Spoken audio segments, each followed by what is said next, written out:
Je suis ton Dieu, je te guéris. Je dis un mot, la maladie s'enfuit.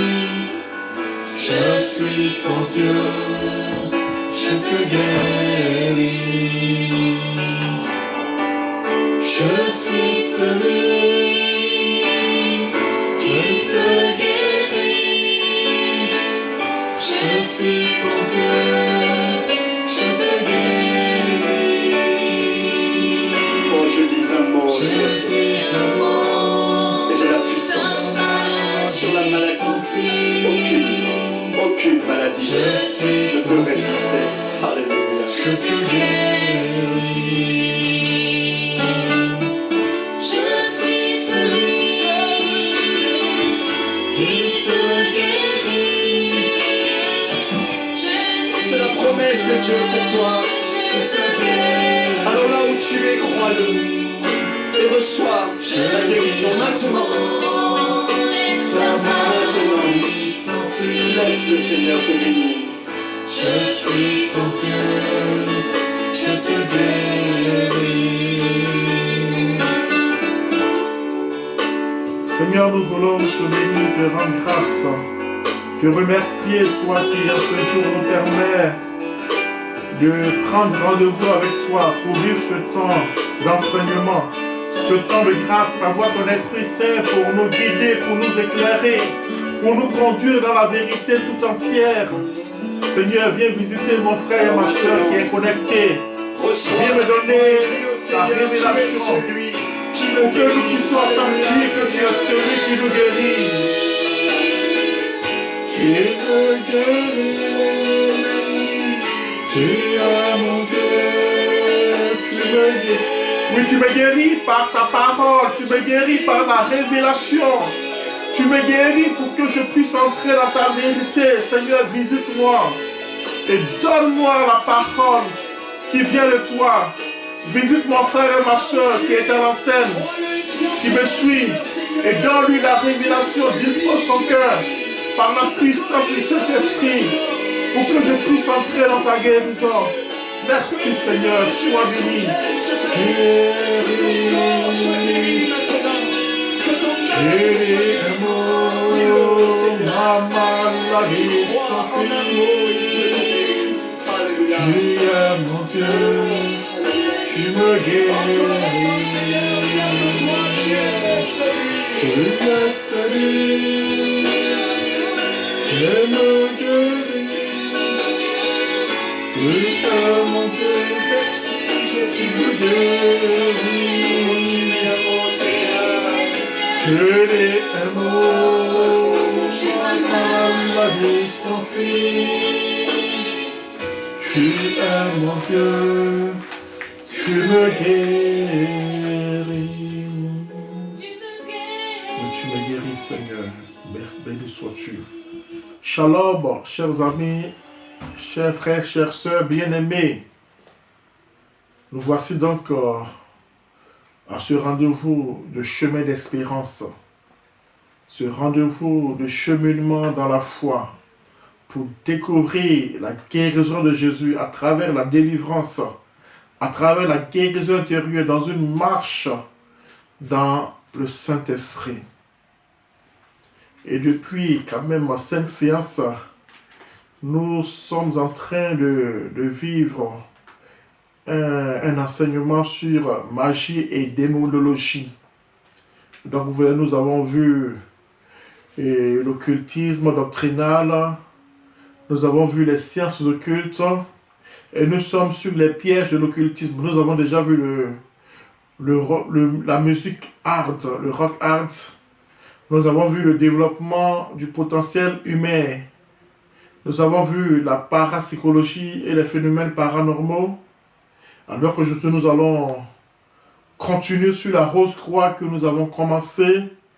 Voilà, et vendredi dernier, nous avons défini la rose-croix. Pardon, nous avons défini le nouvel âge plutôt. Et puis, voilà, tout ce qu'on pouvait savoir du nouvel âge. Aujourd'hui, donc, toujours donc dans cette série d'enseignements sur les pièges de l'occultisme.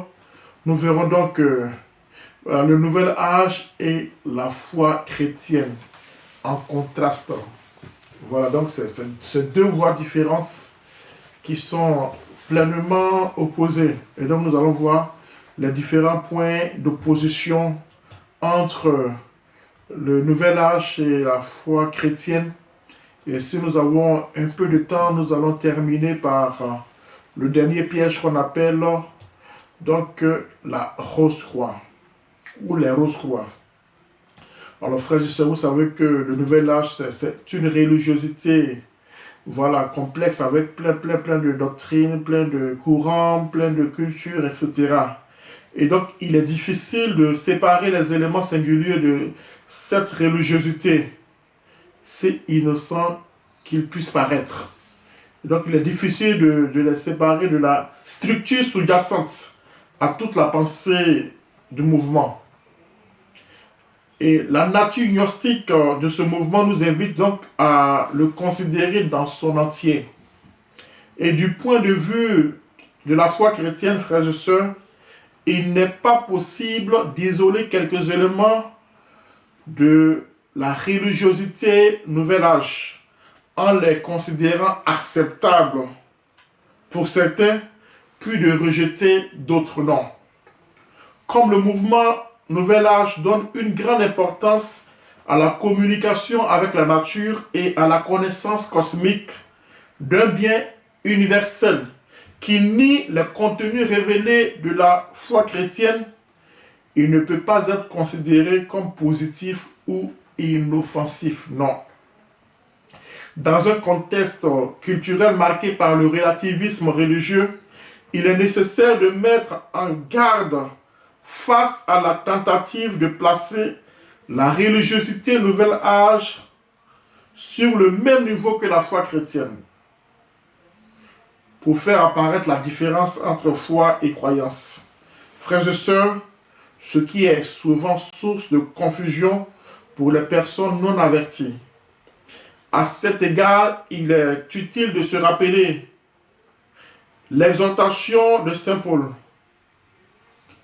à Timothée qui disait pour enjoindre à certains de cesser d'enseigner des doctrines étrangères et de ne s'atteler à des farces et à des généalogies sans fin, plus propres à soulever de vrais problèmes qu'à servir le dessein de Dieu fondé sur la foi. 1 Timothée chapitre 1 versets 3 à 4. Alors frères et sœurs, comme pratique, certaines pratiques labellisées à tort nouvel âge pour des raisons de stratégie commerciale, de meilleure vente, ne correspondent vraiment pas à sa vision du monde. Cela ne fait qu'augmenter la confusion. Il est donc nécessaire d'identifier soigneusement ces éléments qui appartiennent au mouvement nouvel âge et qui ne peuvent être acceptés pour ceux qui croient en Jésus-Christ et en l'Église. Les questions suivantes peuvent être le moyen le plus simple pour évaluer certains points fondamentaux de la pensée et de la pratique nouvel âge. Et cela dans une optique chrétienne, frères et sœurs. Le terme nouvel âge se réfère à certaines idées qui circulent sur Dieu, ou sur le monde, ou sur les hommes, et qui sont aussi relatives au matériel publicitaire par les groupes de méditation, ou relatifs aux théories de tout genre, à des affirmations sur la religion, ainsi de suite. Alors, frères et sœurs, la première question que nous allons nous poser est celle-ci. Dieu est-il un être avec lequel nous établissons un rapport? Dieu est-il ou bien est-il une chose à utiliser ou une force à exploiter? Le concept nouvel âge de Dieu est plutôt vague, tandis que le concept chrétien est très clair. Le Dieu du nouvel âge est une énergie impersonnelle ou une composante du cosmos. En ce sens, leur Dieu est la force vitale ou l'âme du monde. La divinité est présente dans tout être. Voilà, tout être contient la divinité. Dans certains textes classiques du Nouvel Âge, il apparaît clairement que les hommes peuvent se considérer comme des dieux, même si cette caractéristique est plus développée chez certains individus que chez d'autres. Dieu ne peut être cherché à l'extérieur, selon eux, mais à l'intérieur du moi profond. Et même quand Dieu est quelque chose d'extérieur à moi, il est là pour être manipulé. Frères et sœurs, c'est bien différent de la conception chrétienne de Dieu, créateur du ciel et de la terre, et source de tous les rapports personnels. Dieu est lui-même personnel, Père, Fils et Esprit Saint qui a créé l'univers en vue de partager la communion de sa vie avec des personnes créées, frères. Dieu qui habite une lumière inaccessible veut communiquer sa propre vie divine aux hommes, librement créés par lui, pour en faire dans son Fils des fils adoptifs. En se révélant lui-même, Dieu veut rendre les hommes capables de lui répondre, de le connaître et de l'aimer bien au-delà de ce dont ils seraient capables d'eux-mêmes. Dieu n'est pas identifié au principe de vie conçu comme esprit ou énergie de base au cosmos. Mais c'est cet amour qui est absolument différent du monde et pourtant présent de manière créative en toutes choses et qui conduit les êtres humains au salut. Et donc, sur tout être humain, il y a la marque de Dieu parce qu'il est le créateur, il y a une empreinte de Dieu. Et donc, voici le Dieu des chrétiens qui est absolument diamétralement opposé au Dieu voilà, du Nouvel Âge. Et le Christ. Jésus-Christ est-il unique ou y a-t-il des milliers de Christ? Voici une autre question qui contraste. Jésus-Christ est souvent présenté dans la littérature Nouvel Âge comme un sage, un initié ou un avatar, parmi tant d'autres. Voilà, donc ils disent que c'est un esprit supérieur éveillé qui a les caractéristiques christiques. Donc c'est parmi les temps de Christ comme Bouddha ou autres, Jésus-Christ fait partie de ceux-là. Frères et sœurs, alors que la tradition chrétienne nous dit qu'il est le Fils de Dieu. Et donc je vous donne quelques points qui sont communs aux approches des différents courants du New Age sur Jésus. Ils disent: le Jésus personnel et historique est distinct du Christ éternel, impersonnel et universel. Ils disent encore que Jésus n'est pas considéré comme le seul Christ. Il y a plusieurs Christ. Et ils disent: la mort de Jésus sur la croix est soit contestée, soit réinterprétée pour écarter l'idée que, comme Christ, il a pu souffrir. Frères et sœurs, ils disent encore que les textes apocryphes, ils appellent les évangiles néo-gnostiques, que ces textes sont considérés comme des sources authentiques, permettant de connaître certains aspects de la vie de Jésus qui n'apparaissent pas dans le canon des Écritures. D'autres révélations sur Jésus, transmises par des entités, des esprits guides, des maîtres ascensionnés, ou même par les chroniques d'Akassa, occupent une grande place dans la christologie du Nouvel Âge. Une exégèse de type ésotérique est appliquée aux textes bibliques, selon eux, pour purifier le christianisme de la religion officielle qui barre l'accès à son essence ésotérique.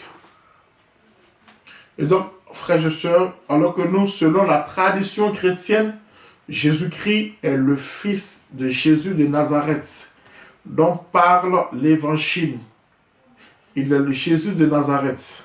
L'enfant de Marie est le fils unique de Dieu et vrai homme, plein de révélations et de vérité, unique sauveur du monde, crucifié pour nous sous Ponce Pilate, qui a souffert sa passion, qui fut mis au tombeau, qui est ressuscité le troisième jour conformément aux Écritures, et qui est monté au ciel et qui est assis à la droite du Père. Voici le vrai Jésus.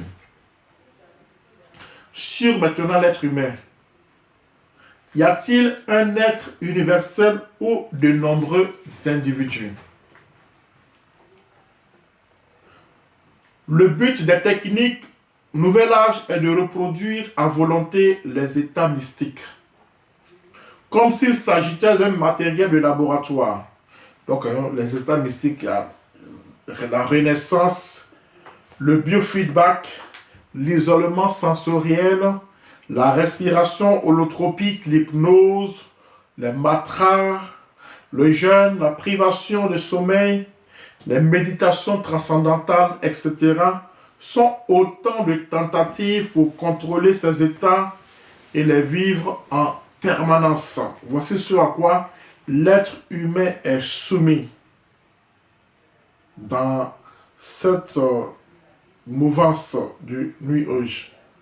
Toutes ces pratiques créent en l'être humain un climat de faiblesse psychique et de vulnérabilité. Et quand l'exercice consiste à se réinventer, se pose la question de savoir au juste qui je suis. La notion de Dieu intérieur et d'union holistique avec tout le cosmos ne font que mettre cette question encore plus en évidence. Les personnalités individuelles isolées sont pathologiques pour le Nouvel Âge. Donc, pas de personnes isolées dans le Nouvel Âge. Voilà. Mais le vrai danger est le paradigme holistique. Le Nouvel Âge est une pensée fondée sur l'unité totalitaire. Et c'est précisément celui qui en fait un danger. De façon plus modérée, disent-ils, nous sommes authentiques quand nous nous prenons en charge, quand nos choix et nos réactions naissent spontanément de nos besoins les plus profonds, quand notre comportement et l'expression de nos sentiments reflètent la totalité de notre personne. Voici l'homme, voici l'être humain. Et le mouvement de développement du potentiel humain, selon eux, est le meilleur exemple de la conviction que les hommes sont divins, ou contiennent en eux une étincelle divine. Frères et sœurs, l'approche chrétienne se nourrit alors de la conviction que les hommes se nourrit des enseignements de l'Écriture, sur la nature humaine. Nous, pour connaître l'homme, il faut lire les Écritures. Qu'est-ce que Dieu? C'est Dieu qui nous parle de l'homme. C'est Dieu qui dit l'homme à l'homme. Donc il faut connaître les Écritures sur la nature humaine. Et nous savons en Genèse chapitre 1, verset 27 que les hommes sont créés à l'image de Dieu. Et Dieu les tient en grande considération. Au grand soulagement du psalmiste, le psaume 8. Qu'est-ce que l'homme pour que tu le fils de l'homme pour que tu en prennes souci? Tu l'as voulu un peu moins qu'un Dieu, le couronnant de gloire et d'honneur. Tu as fait de lui un petit Dieu. Voici l'homme. L'homme, frères et sœurs, est un mystère qui n'est pleinement révélé qu'en Jésus-Christ. L'homme, tel que Dieu l'a voulu, se trouve en Jésus-Christ. Pour connaître l'homme, il faut connaître Jésus. Et Jésus, il ne tient sa vérité qu'à l'humanité. Donc l'homme tient sa vérité dans sa relation avec le Christ par un don de l'Esprit. Nous sommes, frères et sœurs, loin donc de la caricature que l'on fait du christianisme et qui est rejetée même par de nombreux auteurs et adeptes du Nouvel Âge. Voilà. Donc, une autre question que nous pouvons nous poser qui contraste avec le Nouvel Âge. Nous sauvons-nous tout seuls ou le salut est-il un don de Dieu? Voilà.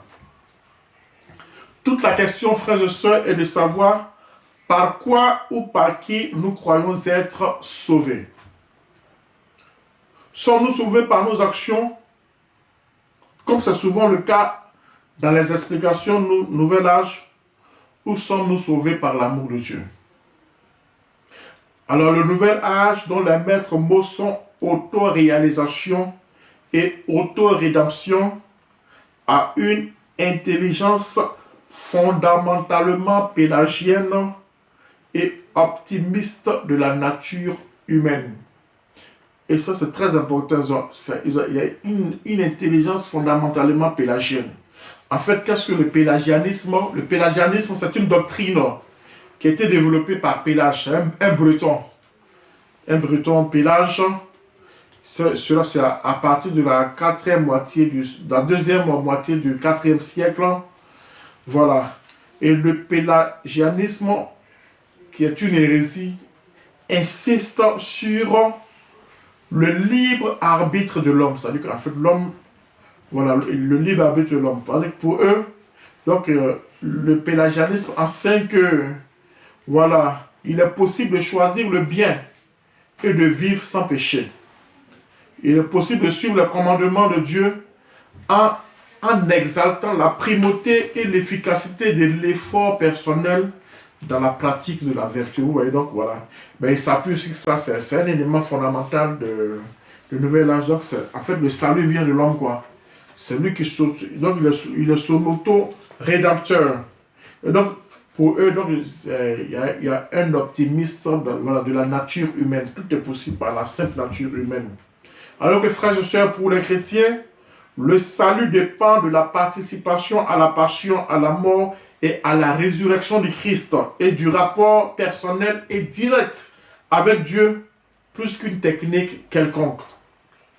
La condition humaine affectée intrinsèquement par la faute originelle et par le péché individuel ne peut être redressée que par l'action de Dieu. Le péché est une offense faite à Dieu et seul Dieu peut nous réconcilier avec lui. Dans le plan salvifique divin, frères et sœurs, les hommes sont sauvés par Jésus-Christ qui, homme et Dieu, est l'unique médiateur de la rédemption. Dans le christianisme, le salut n'est pas une expérience du moi, non.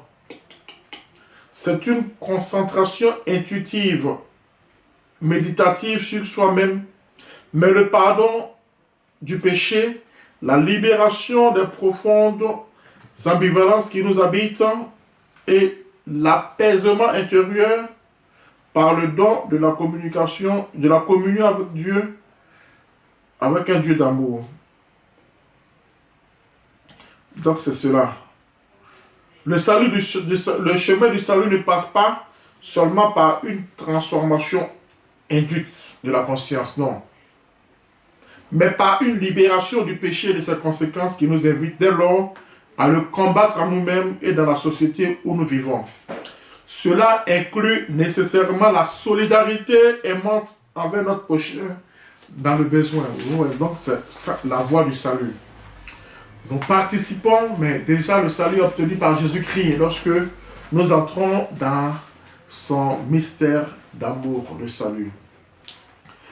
Voilà, donc nous ne nous sauvons pas alors que l'homme se sauve lui-même. Alors, une autre interrogation. Inventons-nous la vérité? C'est chacun qui fait sa vérité ou bien la recevons-nous?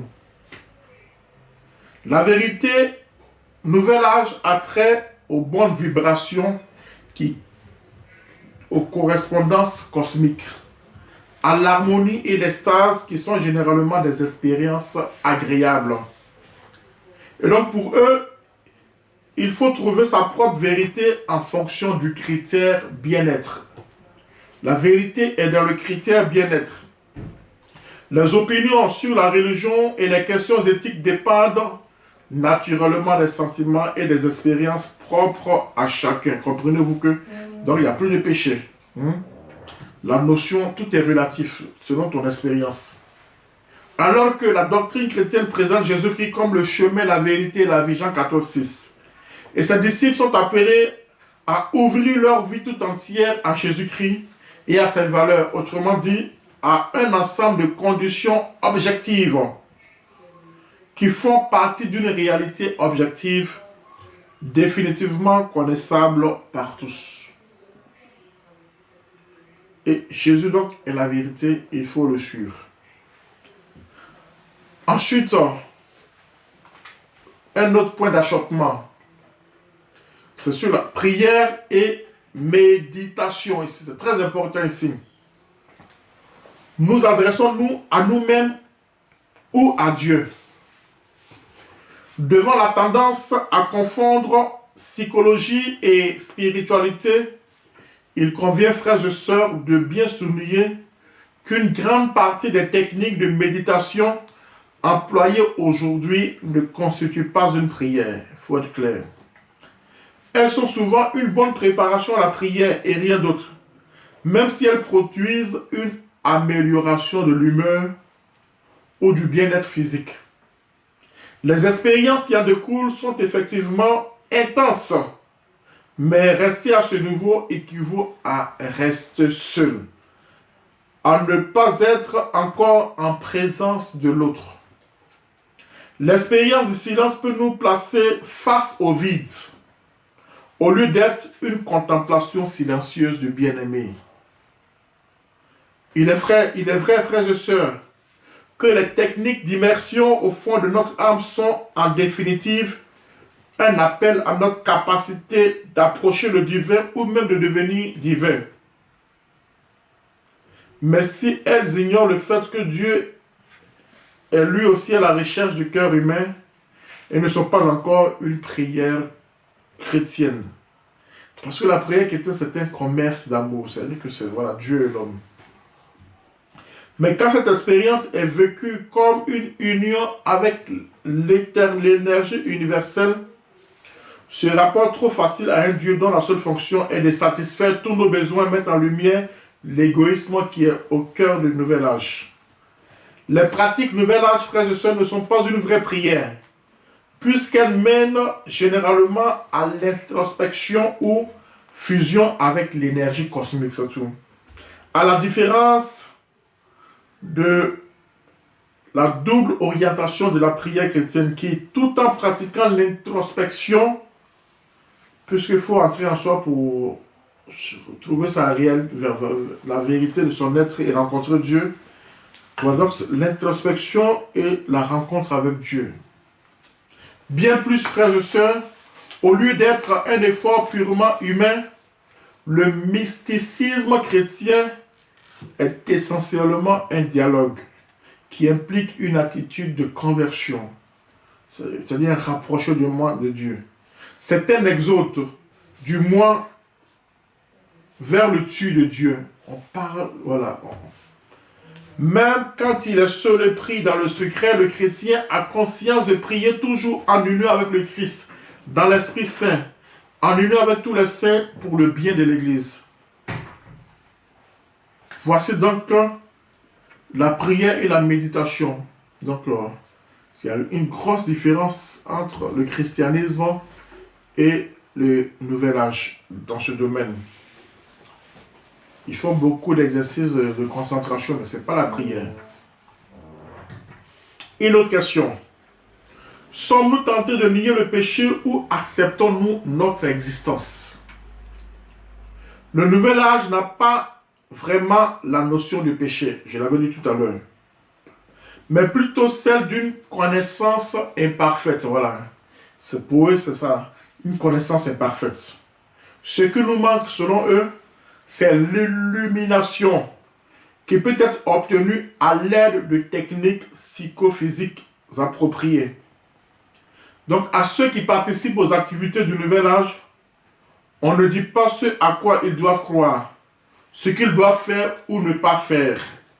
Mais il y a 1000 façons d'explorer la réalité intérieure.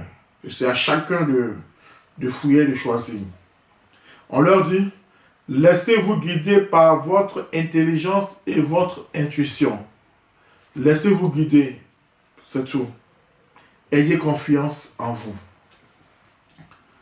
Et donc, L'autorité est passée, vous voyez, dans le nouvel âge, de Dieu au moi. C'est moi qui me guide. Le problème le plus grave pour le nouvel âge n'est pas la faute personnelle ou le péché, mais c'est plutôt l'aliénation par rapport au cosmos. Donc, dans le rapport au cosmos, une fois que tu es aliéné au cosmos, voilà, c'est un peu la notion de péché. Et cela, il faut un remède. Et le remède consiste à quoi? À s'immerger chaque jour davantage dans la totalité de l'être. Donc, c'est des exercices. À en croire certaines publications et pratiques Nouvel Âge, une vie ne suffirait pas pour en arriver. Et la réincarnation serait nécessaire pour permettre aux hommes de réaliser pleinement leur potentiel. Alors que frères et sœurs, dans la perspective chrétienne, la réalité du péché, et plus particulièrement du péché des origines, ne s'éclaire qu'à la lumière de la révélation divine. Sans la connaissance qu'elle nous donne de Dieu, on ne peut clairement reconnaître le péché. Et on est tenté de l'expliquer uniquement comme un défaut de croissance, ou comme une faiblesse psychologique, ou comme une erreur, ou comme la conséquence nécessaire d'une structure sociale inadéquate. Non. C'est seulement dans la connaissance du dessein de Dieu sur l'homme que l'on comprend que le péché est un abus de la liberté que Dieu nous donne. Et donc qu'il donne aux personnes créées pour qu'elles puissent l'aimer et s'aimer mutuellement. Le péché est une faute contre la raison, la vérité et la conscience droite. Il est un manquement à l'amour véritable envers Dieu et envers le prochain, à cause d'un attachement pervers à certains biens. Il blesse la nature de l'homme et porte atteinte à la solidarité humaine. Le péché est une offense de Dieu. Le péché se dresse contre l'amour de Dieu pour nous et nous détourne nos cœurs de Dieu. Et donc le péché est ainsi amour de soi jusqu'au mépris de Dieu et même des autres. Voici la notion du péché. Et donc vous voyez que c'est diamétralement opposé au nouvel âge. Donc, un autre point d'achoppement. Sommes-nous encouragés à rejeter la souffrance et la mort ou bien devons-nous l'accepter? Là encore, il y a une grosse divergence entre le christianisme et le New Age. Certains auteurs du Nouvel Âge considèrent la souffrance comme étant auto-infligée, c'est-à-dire, voilà. Et donc, c'est comme un mauvais karma. Un mauvais karma. Hein? Donc, vous savez que le karma, c'est un peu l'ensemble des résidus, hein, des actions de nos existences intérieures pour eux. Donc, c'est tous ces résidus. Donc, un mauvais karma, c'est par exemple une succession d'actions négatives qui engendrent elles-mêmes des conséquences à leur tour négatives. Donc, c'est ça. Et donc, la souffrance, c'est ça. Tant que tu n'es pas encore porté à être saint, c'est un peu, voilà, c'est ça. Et donc la souffrance, c'est ça. Hein? C'est un mauvais karma. C'est aussi l'incapacité de tirer pleinement parti de nos ressources. Tant que tu n'as pas tiré pleinement parti de toutes les ressources qui sont en toi, c'est considéré comme la souffrance. Ça, c'est certains auteurs. D'autres se concentrent sur les méthodes destinées à procurer le succès ou la richesse. Voilà. Donc, il faut tout mettre en œuvre pour avoir le succès ou la richesse en ce moment-là. On dit qu'il n'y a plus de souffrance. Dans le nouvel âge, la réincarnation est souvent vue comme un passage nécessaire à notre croissance spirituelle, une étape de notre évolution spirituelle qui commencerait avant la mort et se poursuivrait après la mort. Dans notre vie présente, avant la naissance, dans notre vie présente, frères et sœurs, l'expérience de la mort des autres provoque une crise sanitaire, selon eux. Tant l'unité cosmique que la réincarnation sont inconciliables avec la croyance chrétienne selon laquelle l'homme est un être distinct qui vit une seule vie dont il est pleinement responsable. Hébreux chapitre 9 verset 27. Et comme il est réservé aux hommes de mourir une seule fois et après cela vient le jugement. Et donc, il n'y a pas de réincarnation. C'est une hérésie. dans le christianisme en tout cas. Assurément donc, frères et sœurs, cette conception de la personne met en jeu à la fois la responsabilité et la liberté. Les chrétiens savent que la croix du Christ non seulement nous accorde la rédemption, non seulement la rédemption s'est accomplie par la souffrance, mais de plus la souffrance humaine elle-même a été rachetée. Le Christ, sans qu'il n'ait commis aucune faute, s'est chargé du mal total du péché. L'expérience de ce mal a déterminé la mesure incomparable de la souffrance de Christ, qui est devenue le prix de la rédemption. Le Rédempteur a souffert à la place de l'homme et pour l'homme. Tout homme participe donc d'une manière ou d'une autre à la rédemption. Et donc chacun est appelé lui aussi à participer à la souffrance par laquelle la rédemption s'est accomplie. Et donc nous ne rejetons pas il y a un sens chrétien de la souffrance qu'il faut connaître et vivre pour notre sanctification. Un autre point d'achoppement. L'engagement social est-il à éviter ou doit être recherché? Si beaucoup dans le nouvel âge n'est qu'autoproclamation affichée, certaines sommités de ce mouvement recommandent de ne pas juger l'ensemble du nouvel âge d'après une minorité d'individus égoïstes, irrationnels et narcissiques. Et de ne pas se laisser obnubiler par certaines pratiques étranges qui empêchent de reconnaître dans le nouvel âge une richesse spirituelle et une spiritualité authentique. Néanmoins, la fusion des individus dans le moi cosmique ainsi que la relativisation ou l'abolition de toute différence ou opposition dans l'harmonie cosmique sont inacceptables pour le chrétien. Pour qu'il y ait amour authentique, il faut un autre différent, une personne différente. Et donc, le chrétien cherche l'unité dans la capacité et la liberté de l'autre, de dire oui ou non au don d'amour. L'unité dans le christianisme est communion. L'union est communion et l'unité est communauté. Et donc, c'est pour cela que nous, les christianistes, s'engagent au niveau social. Donc, pour terminer, pour conclure cette partie du nouvel âge, je dirais simplement que, vous savez, frères et sœurs, le nouvel âge qui s'annonce sera peuplé d'êtres parfaits, disent-ils. Donc voilà, il faut des êtres parfaits qui maîtrisent entièrement les lois cosmiques de la nature. Dans ce scénario, disent-ils, le christianisme doit disparaître pour faire place à une religion globale et à un nouvel ordre mondial. Les chrétiens sont constamment en éveil dans l'attente du dernier jour, quand le Christ reviendra. Frères et sœurs, la bonne nouvelle, c'est que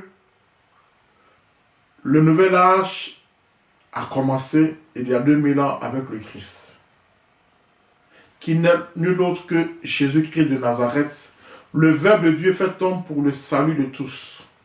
Son esprit est présent et agissant dans le cœur des hommes, dans la société et l'histoire, les peuples, les cultures et les religions. En effet, l'esprit du Père que le Fils donne sans mesure les anime tous.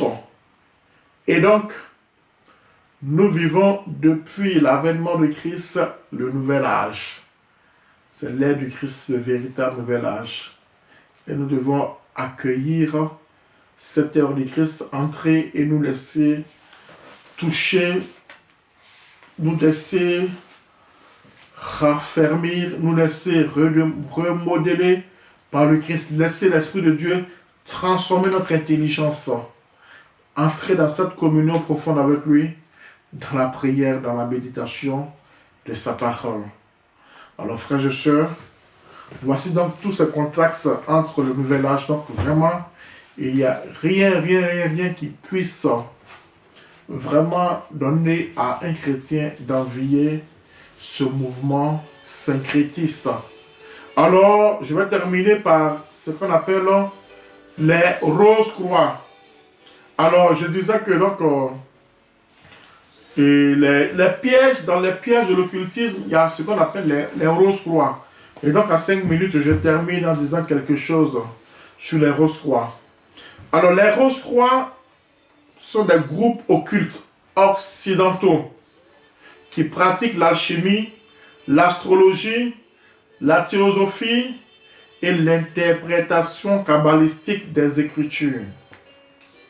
La fraternité de la Rose-Croix a contribué au renouveau de l'astrologie au XXe siècle. Et l'ancien et mystique ordre des Rose-Croix qu'on appelle Amorc liait le succès à une capacité présumée de matérialiser les images mentales de santé, richesse et bonheur. Et c'est tiré du Conseil pontifical pour la culture. Alors, frères et sœurs, la Rose-Croix donc est une association gnostique. Hein? Et donc voilà, il n'a pas besoin de Dieu, tout se fait par la connaissance. Et voilà. Et c'est une association athée, donc il n'y a pas de Jésus-Christien chrétien. C'est faux. Et c'est à caractère ésotérique, le christianisme, le culte est ouvert dans le christianisme. La Rose-Croix se présente comme une grande fraternité universelle, source d'épanouissement personnel et de développement de la société. Ça, c'est la face que nous voyons. Elle professe une gnose au savoir exceptionnel. Son syncrétisme est symbolisé par la croix, le triangle, le lotus, le serpent et autres signes qui les apparentent à la franc-maçonnerie, nous dit le comité catholique des 3S.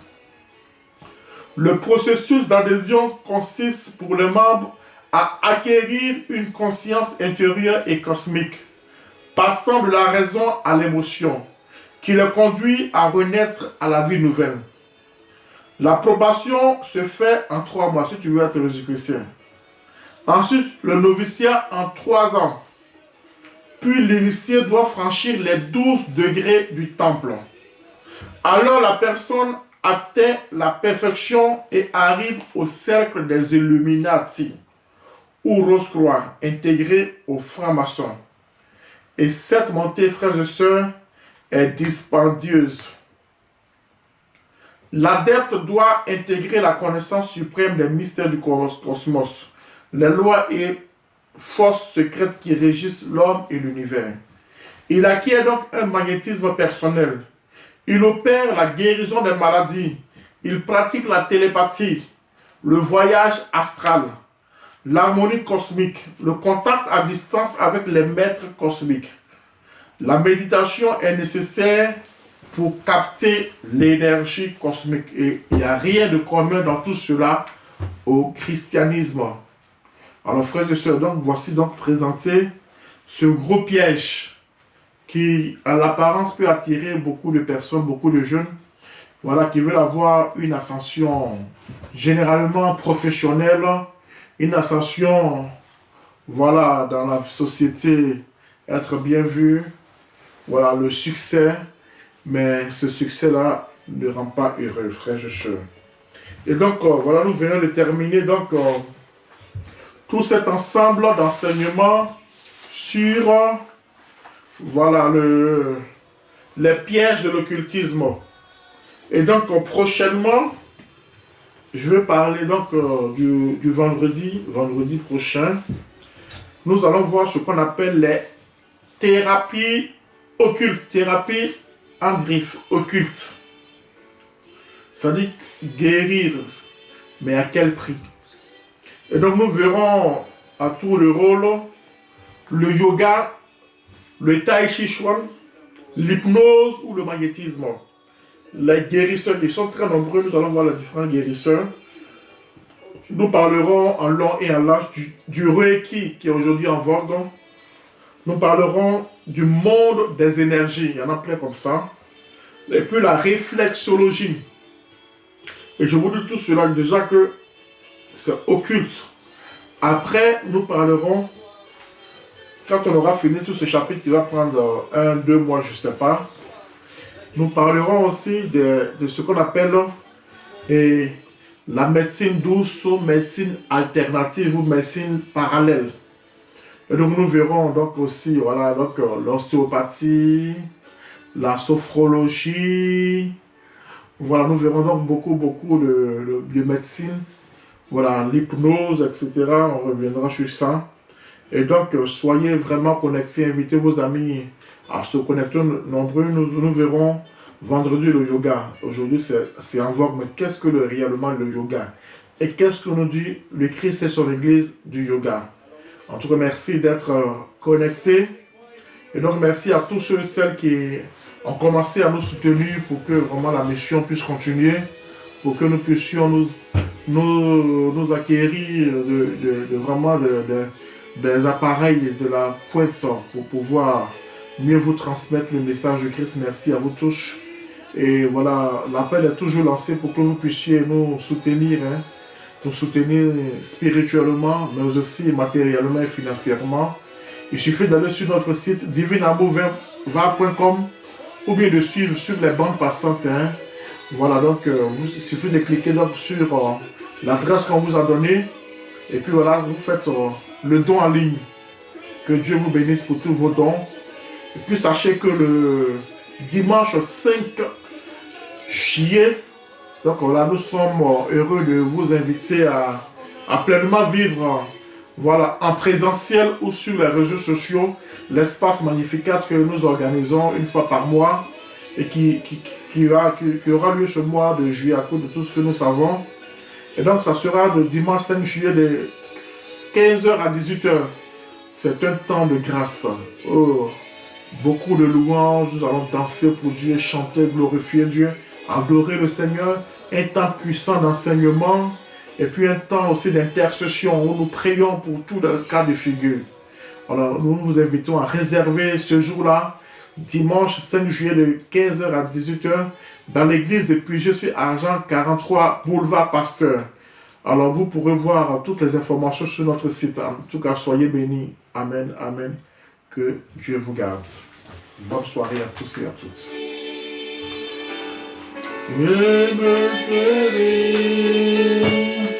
Je suis ton Dieu, je te guéris.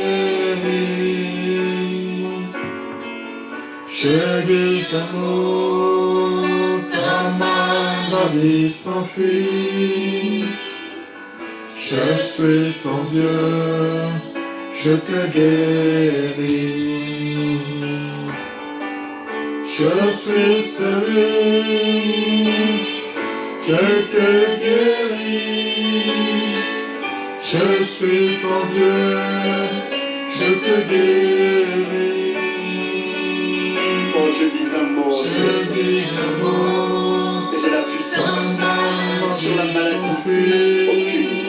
Aucune maladie je suis ne ton peut Dieu, résister. Alléluia. je te guéris. Je suis celui qui te guérit. Je suis C'est la promesse de Dieu pour toi. je te guéris. Alors là où tu es, crois-le et reçois la guérison maintenant. Ta maladie s'enfuit. Laisse le Seigneur te bénir. Je suis ton Dieu, je te guéris. Merci Seigneur Jésus, merci. Toi qui viens nous guérir par tous ces enseignements, ouvre nos cœurs à l'intelligence de ta parole. Que nous soyons dociles au Saint-Esprit, qui nous enseigne toujours à t'aimer et à marcher avec toi. Merci Seigneur. Amen. Amen.